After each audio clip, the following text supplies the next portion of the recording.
अस्सलामु अलैकुम वरहमतुल्लाहि वबरकातुहू। मोहतरम सामईन, आज के टॉपिक में एक शर्री मसले की वजाहत करना मकसूद है। वो शर्री मसला ये है कि जो रंगसाज हज़रात हैं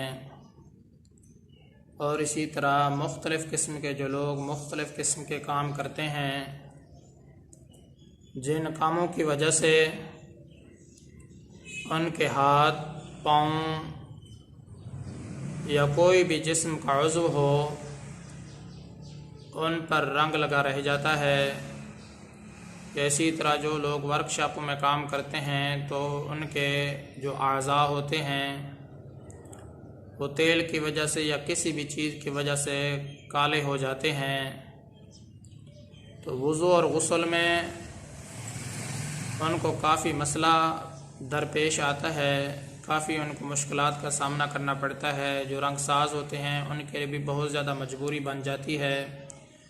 गुस्ल भी करना है, वुज़ू भी करना है। तो उसके बारे में शरई हुक्म यह है, अगर आप रंगसाज हैं, आपके किसी भी उज़्व पर रंग लग जाता है, हाथों पर या पाँव पर, फिर वुज़ू के वक़्त आपके लिए मसला बनता है या गुस्ल के वक़्त आपके लिए मसला बनता है, या इसी तरीके से आप कोई और काम करते हैं तो आपके जो हाथ हैं वो काले हो जाते हैं, तो वुज़ू के वक़्त वो उनको धोने के बावजूद भी वो सही तरीके से आप नहीं धो पाते।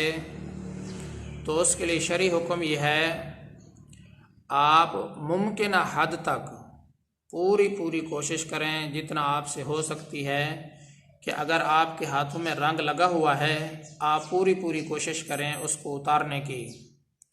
लेकिन तमाम तर कोशिश करने के बावजूद भी अगर आप नाकाम रहे, कोई ना कोई चीज़ फिर भी लगी रह गई है, तो या मज़ीद उसको छुड़ाने के लिए मज़ीद अगर उसको दूर किया जाए हाथों से या पाँवों से या किसी भी उज़्व से, तो शदीद नुकसान का ख़तरा है।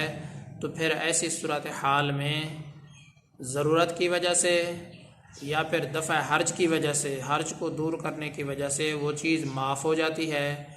आप अगर वुज़ू करें या गुस्ल करें, अगर थोड़ी बहुत अगर वो चीज़ आपके हाथ पर या जिस्म पर लगी हुई है तो इससे कोई हर्ज नहीं है। आपका वुज़ू भी हो जाएगा, गुस्ल भी हो जाएगा, अगरचे इसके नीचे पानी ना भी पहुँचे। और आप उस वुज़ू के साथ अगर नमाज़ पढ़ना चाहें तो नमाज़ पढ़ने में भी कोई हर्ज नहीं है। अगर आपने नापाकी से गुस्ल किया है तब भी आपका गुस्ल हो जाएगा। तो याद रहे मोहतरम सामईन, जो हज़रात रंगसाज होते हैं उनके आज़ा पर रंग लगा रहता है, तो उस रंग की वजह से उसके नीचे वुज़ू में भी और गुस्ल में भी उनको ये मुश्किल पेश आती है कि उस चीज़ की वजह से, उस रंग की वजह से जो है ना, वुज़ू के दौरान और गुस्ल के दौरान पानी अंदर सिरायत नहीं करता, जबकि आसानी के साथ भी उस रंग को जिस्म से दूर करना और छुड़ाना आसानी के साथ मुमकिन ही नहीं है। काफ़ी मुश्किलात का सामना करना पड़ता है। तो ऐसी सूरत हाल में जो हज़रात ऐसे काम काज करते हैं, तो जब उनको वुज़ू करना पड़ जाए या इसी तरीके से गुस्ल करना पड़ जाए, तो उनके लिए शरई हुक्म यही है कि आप जितना हो सकता है मुमकिन हद तक आप पूरी कोशिश करें उस रंग को उतारने की।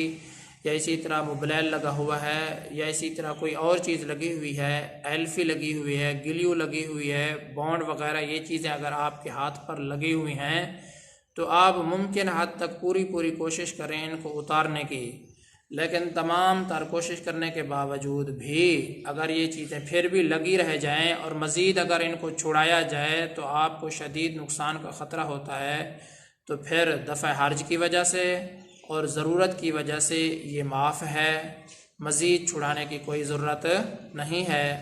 आपका वुज़ू भी हो जाएगा अगरचे इसके नीचे पानी सिरायत ना करे, और इसी तरह आपका गुस्ल भी हो जाएगा अगरचे इसके नीचे पानी सिरायत ना करे। आप उस वुज़ू से और गुस्ल से नमाज भी पढ़ सकते हैं। मोहतरम सामईन, उम्मीद करता हूँ कि आपको ये मसला सही तरीके से समझ में आ गया होगा। मैं आप सब की दुआओं का तलबगार हूँ। मोहम्मद सनाउल्लाह फ़ारूक।